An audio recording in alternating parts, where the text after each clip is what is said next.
Diese hier zum Kauf angebotene 2,5 Zimmer Maisonette-Wohnung befindet sich in Hattersheim.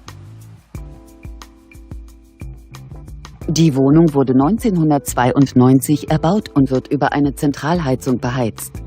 Das Objekt verfügt über einen Balkon und eine Einbauküche.